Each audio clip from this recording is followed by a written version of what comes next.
Well, first of all, thank you, Nick. Thank you, Bruce, for sitting down and talking with me about Black Cab. FandomWire is a big fan of both of your work.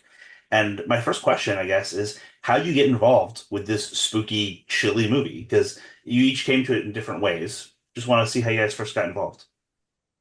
Do you want to start, Nick? Oh, well, yeah, I think Bruce has probably got a better answer than I, but I think Sony, and I'm going to give it, I'm going to say it's my answer, but I think Sony wanted to see what would happen if you put Nick Frost in a black cab for 90 minutes and made him do bad stuff. So I think that was a kind of jump off, but then we decided to do it through my production company, Stolen Picture, and so, we got a nice team together and I was allowed to do a bit of writing as well. And, I was, I was thrilled. I loved the character. I thought it was Hmm. great. I love Bruce and I don't know, just the chance to sit in a black cab and hang out and make a film with lovely, funny, cool, smart, clever people is a dream. I don't know who he's talking about there, Alan. Those cool, smart people. I have no You, idea Bruce. who's that. I was brought in. I'd read the script, and I think that what was brilliant for me was that I've always enjoyed doing films. I'm not necessarily in this genre, but Mhm. where good people do bad things for very good reasons. And here we have a character that's doing some extraordinarily bad things, but for very good reasons. And you start off being very beguiled by this man, Nick's character, because he dispatches verbally and later, without too many spoilers, he does some horrible things to this man, who does some horrible things to this girl that he picks up in his cab. Mhm. And some bad things have happened to her as well. So they've all got very complex reasons to find themselves in this one space. And so for me, I was very struck that about, this was a psychological horror, Yep. which involved the projection of ghosts that were quite possibly in Nick's character's mind, or they could have been projections, or they could have been absolutely there as these people that were demons that needed something in order to continue their whatever their presence might have been.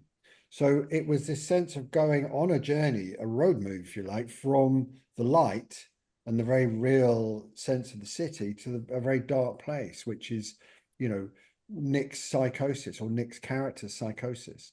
So for me, that was a really great starting point for a film, but also then the creative challenge of being claustrophobically in one space with three people in a moving vehicle for 4 weeks. So Mhm. that brings its own challenges. But Yeah, I was going to ask about that because the claustrophobia is obviously both literal that you're in the cab, but it's also very much the theme of the movie with everybody being caught in their own situation, feeling the world closing in on them. Nick, one of the things that I found so interesting is that you don't often play antagonists, and this is kind of like one of your better anti-heroes, I will say. What about the character really just stood out to you that made you want to play this man so bad?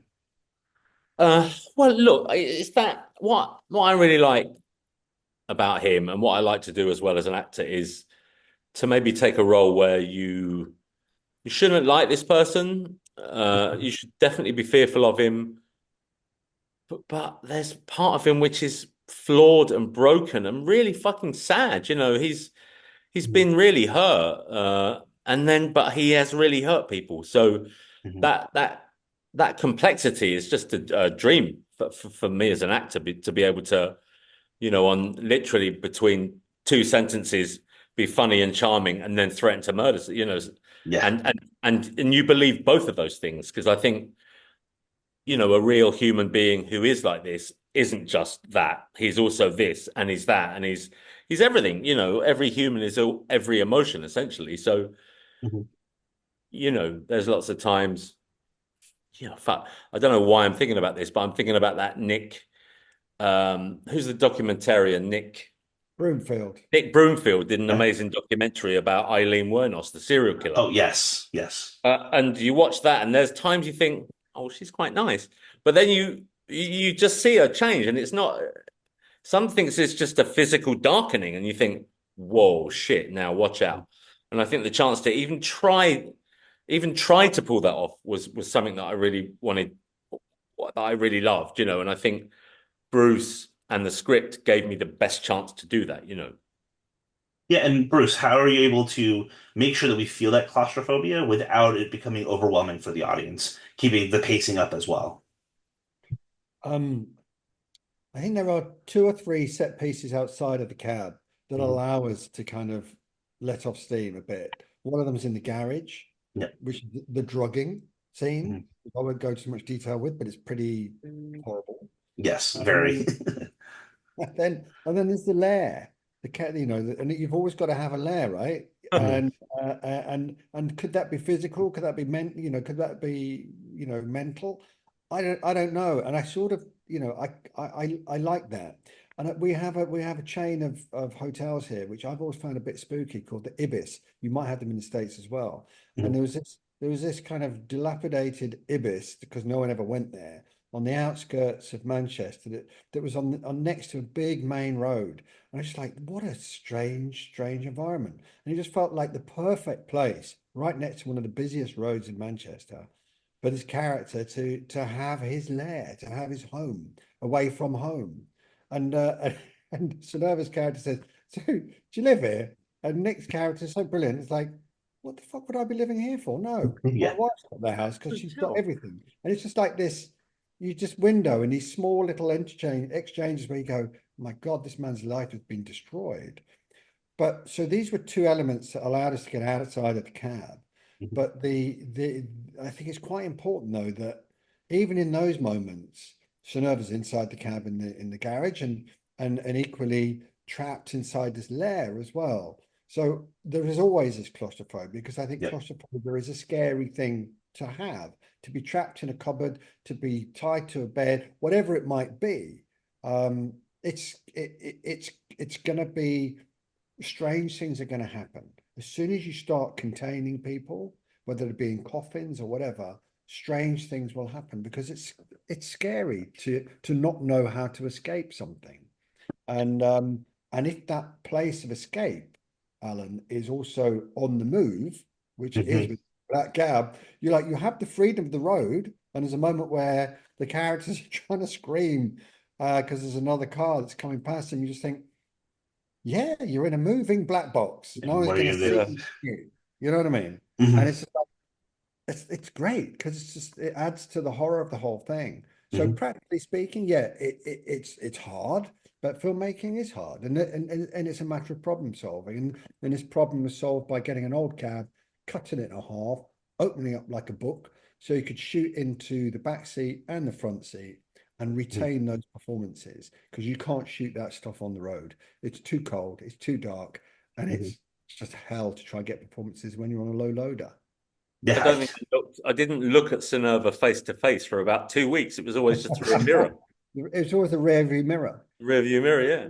Yeah. Yeah, I thought those shots are fantastic. I mean, the movie is so polished. It was one of the things that I really dug about it was just how brilliant it looked between, just how you chose your lighting through the windows or focusing on like the raindrops on the outside. It just made it very, very, very unnerving in every single shot, and it was something that really stuck out.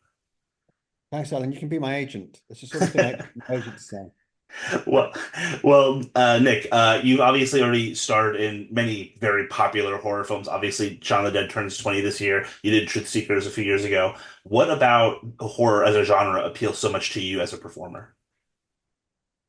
God, I mean, I just think, I guess it enables you to do things that you would never ever do as a human being, and to be people who you could never ever want to be. You know, I think I Yeah. love that about the genre, and I think it's also, I think I talked about this a little while ago, but for me, it's just like this. I feel quite responsible for this genre in terms of its viewers, because I know that I am one of those.